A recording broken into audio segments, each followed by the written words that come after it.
Just a quick announcement before the video. I've started a Patreon. If you've been enjoying these videos and want to support me making more of them, you can subscribe for as low as $1 a month over at patreon.com/Ian Doherty, where I'll be posting early versions of original music, readings of everything from creepypasta to classic literature, polls on what I might play or read or analyze next, and previews of upcoming content. Or if you'd rather just make a single flat donation, I also have a Ko-Fi, ko-fi.com/idoherty451. Regardless, I'm so thankful for everyone who's watched, commented, shared, and supported in whatever way they can, and I hope you enjoy the rest of these videos for the Silent Hill 2 remake. In January, I'm hoping to start streaming a playthrough of Silent Hill 4 The Room, which will be shorter than this one, but should still have some juicy music and storytelling to dig into. So make sure you're following me on Twitch for when that starts. That's twitch.tv/idoherty451. Thanks again for watching, and I hope you enjoy this deep dive into Blank Fairy.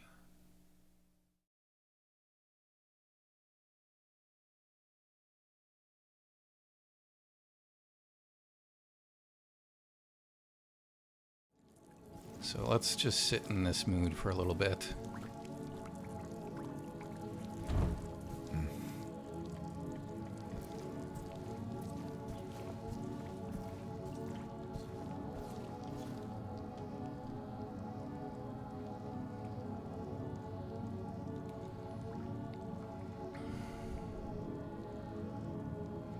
I agree, Cleo. I don't think he would have gone on without the radio call there.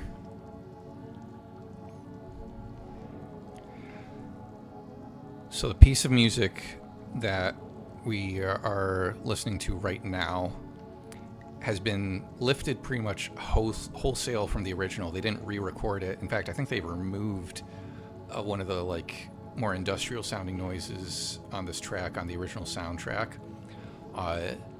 It's found under a couple different names. I think on the original soundtrack it was called Black Fairy, and then at some point it started getting called Blank Fairy. On Spotify and most streaming services now it's called Blank Fairy, so that's what I'm going to be referring to it as. But yeah, it is a piece of music that one moment that I can gotta get my notes. Masaru Ito, the creature designer, talked about how, in one of his tweets, he said, "Whenever I listen to this sound, I think it has a great atmosphere as James's hopeless world." For me, it really does sound like the sound of a mental break of a man whose mind has been shattered emotionally and logically, because he had forgotten this horrible thing he did. I did a dry run of my talk about this piece earlier today because we're going to get into some more technical stuff than I have before. But it seems like this is a major piece for a lot of people, and I'd hate to just be like, oh, well, it's a sample, and that's about it. So there is a lot of stuff going on here. First of all, like I mentioned before, this is a particular sample that Akira Yamaoka used to create this piece. It's a sample called Hoovering on Venus from an album, a sample library called Cuckooland Volume 2, Ghost in the Machine, by, I assume, a sample artist named Zero G. And the sample itself is, you know what? I will pause the game for a moment because I can play it for you. I sped it up a little bit for the purposes of manipulating it earlier, but this is kind of the untouched version of that sample, just at a faster tempo.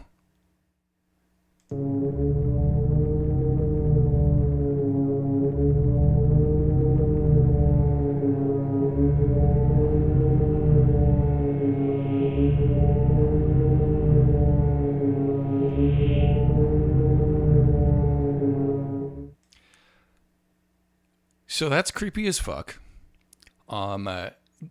when I listen to that, I hear three things going on with the sample. There's this kind of like low rumble to everything. There's that almost siren-like sound going like, and then you've got this higher, almost like Flash Gordon-y sci-fi sound that's doing like shh, that kind of higher pitched thing. First, we're just going to talk about that middle tone and like the harmonic structure of this, because obviously that doesn't sound like the piece of music that we just heard. If we go back into the game, it sounds like the sample is pitched up a lot more, and Akira Yamaoka used that to create like a chord progression of sorts. Bane is saying in chat, I always found this song like a guilt theme. Somehow simple, but somewhat not. Can't really explain. That is why I'm interested what to say about it. Yeah, I think guilt also factors into it. It is the sense of like, whatever James is feeling right now, it's not good. It's particularly awful. And that is kind of what this music conveys. So even with like, there's almost like a detuned effect coming through in this sample because of the way that Akira Yamaoka was using it. In the original sample, it's kind of oscillating between these two notes, this like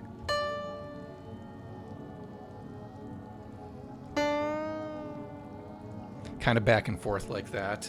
And because he sped it up, it's even more apparent, but you also get more of like the natural tone between those like kind of between pitch things. Cleo's saying it feels like a kind of buzzing numbness, overwhelm, unable to process everything. Yeah. So listening to this now and trying to figure out, okay, what is he doing with it beyond just using that sample?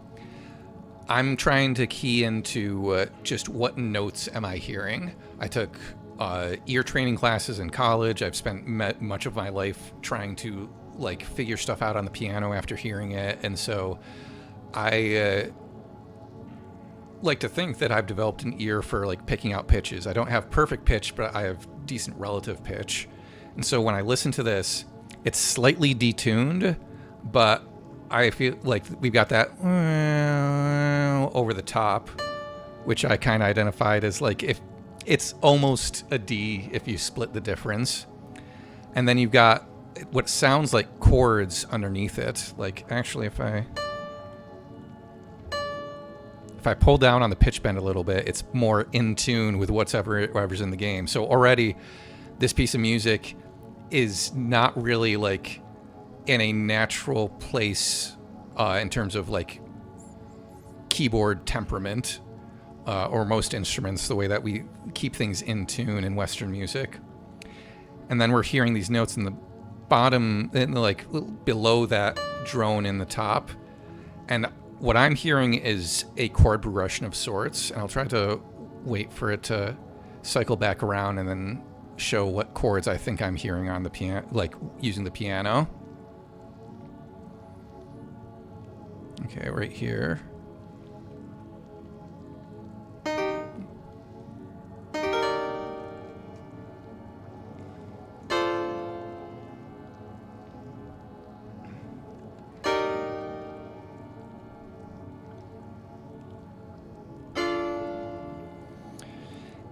It may not be that exactly, but that's as close as my ear can get to what I'm hearing there. So if that is the chord progression, then I think that's very significant, because even the chord progression has this feeling of not being resolved. If these are the chords that we're using, it sounds like we're in G minor, because we're using all these chords that are diatonic to G minor. If G minor is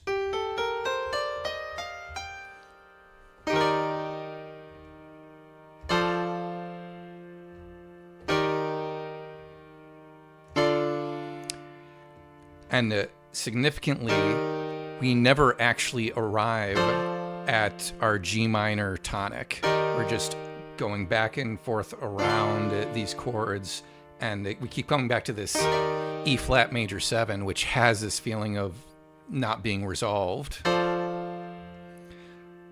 If we wanted it to feel resolved, after this I would go but we never get there. And they're like, I love chord progressions like this that have this kind of unresolved nature, because more often than not, they are used in places where, because the chords are unresolved on a harmonic level, it's reflecting a lack of resolution on a storytelling level. Like here in Silent Hill 2, James has learned, okay, I killed my wife, but he doesn't know what to do after this. He doesn't know what to do with that information. And so there's like, and he got that message from Mary after it being confirmed, not only is his wife dead, but he killed her. He gets a message from her on the radio where she's saying, "Where are you? Do you hate me? Come find me." And he's like, "Where? How? What do I do?" And it's this impossibility, but the only thing he can do is keep going. And but it's still like, what is even happening here? So we have this very unresolved chord progression. So that's what's going on a harmonic level, at least by my ear, is we're using this sample, and the notes that we're using have this kind of unresolved nature to them. Or the chords that we're using have this unresolved nature to them, which to me is reflective on a storytelling level of how, like, James's mental break has not been resolved. He's lost all sense of stability, and so we're not coming back to that tonic chord. We're just revolving around this feeling of this lack of resolution. On top of that, we've got the detuned feel, which, like, I always think of like a tape effect. Like if you watch old timey movies and the audio track has degraded, you'll often hear it be like those sorts of like little defects, that kind of make it sound a little off, which Akira Yamaoka is really good. Distortions. Yeah, that's a good word for it, Cleo. Distortions or defects, which Akira Yamaoka is really good at making stuff that sounds off. And so I also like kind of tried to simulate a little bit what's going on here with this synth tone I have. I'm going to lower the volume on it just so it doesn't blow your ears out. But we've got, I tried to pick out a synth tone that has a similar vibe. And again, this is all just talking about how I think to account for what the sample is doing, because I really don't know how the sample was made. But what's going on here is this like kind of detuned nature, which if I slide my piano over a little bit, I'll show you what I'm doing there. If you look at that bend wheel, I'm bending the pitch manually to give it that kind of tape effect.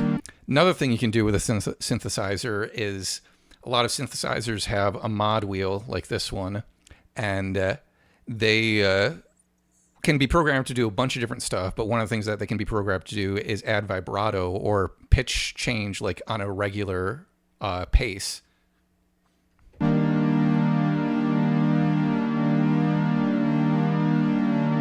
Yeah, with the modulation wheel, I can throw that vibrato on there to get that more pulsating pitch defect.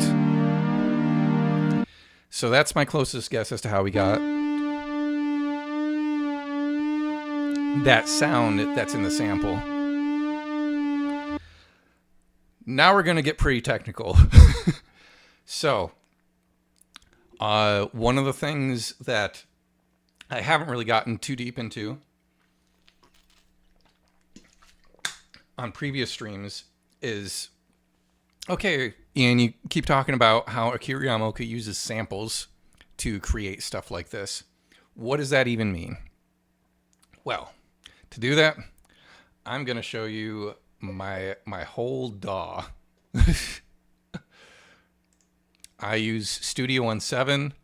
This is how I've been bringing the MIDI piano up for the piano display. But we only really needed to see the piano up until now. because of how iconic this piece of music is, and because I am so passionate about demystifying these things for the sake of, like, if you wanted to make something like this yourself in the future, how might you go about doing that? Or if you just even want to, like, learn the behind the scenes stuff about stuff like this, I wanted to provide more than just like, oh, well, it's a sample, I don't know exactly how he used it. So, first of all, we've got the sample from the Hoovering on Venus sample. Like I said, I've sped it up from the original version of the sample that I heard. We've got that low rumbling, we've got the and then we got that sharp kind of sci-fi sound over everything. If we listen to the piece of music in the game again,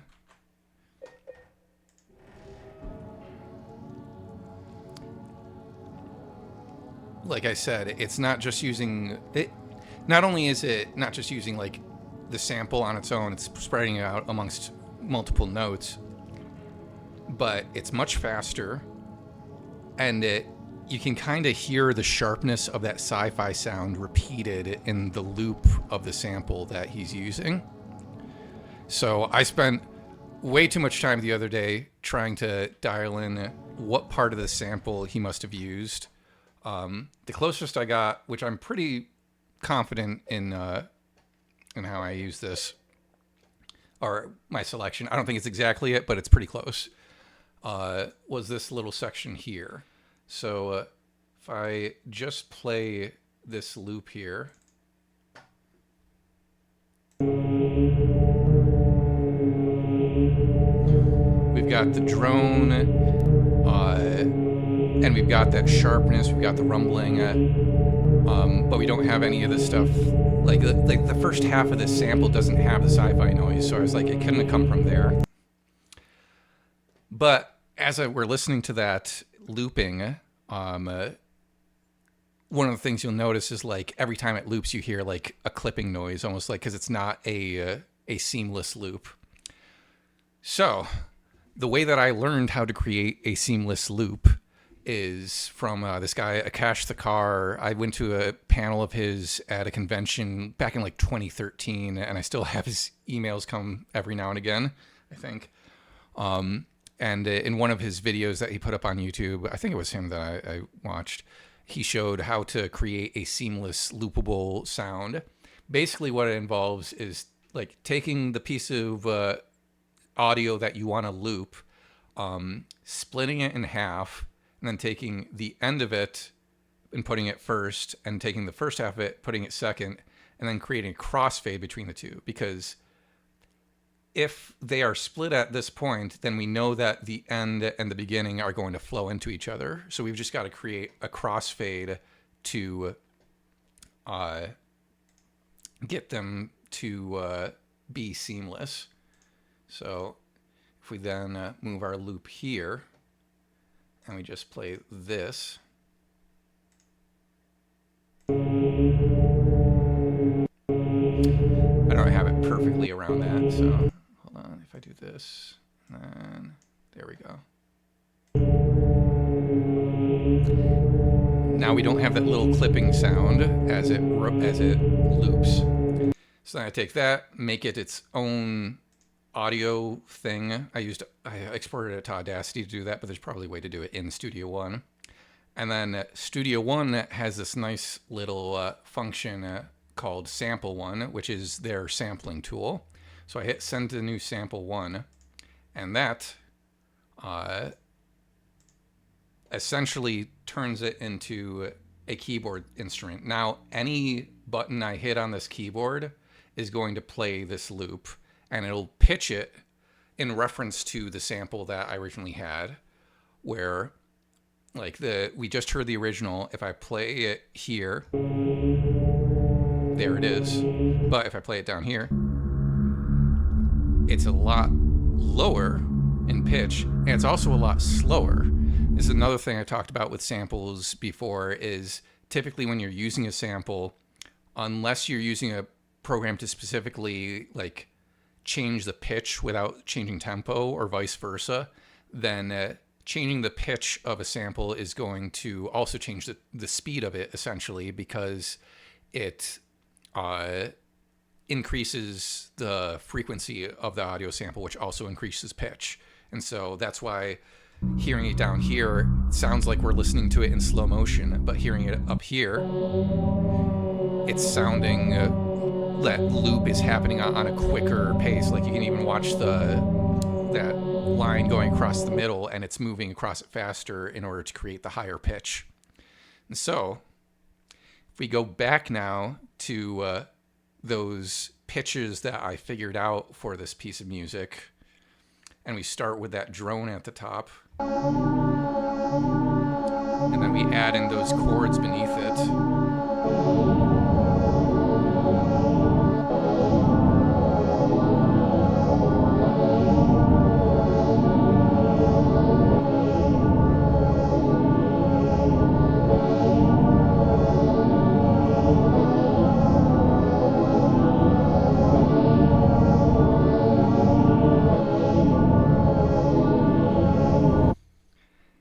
It's not perfect, but I'm pretty proud of what I was able to do with very limited understanding of how samples work and how to use them.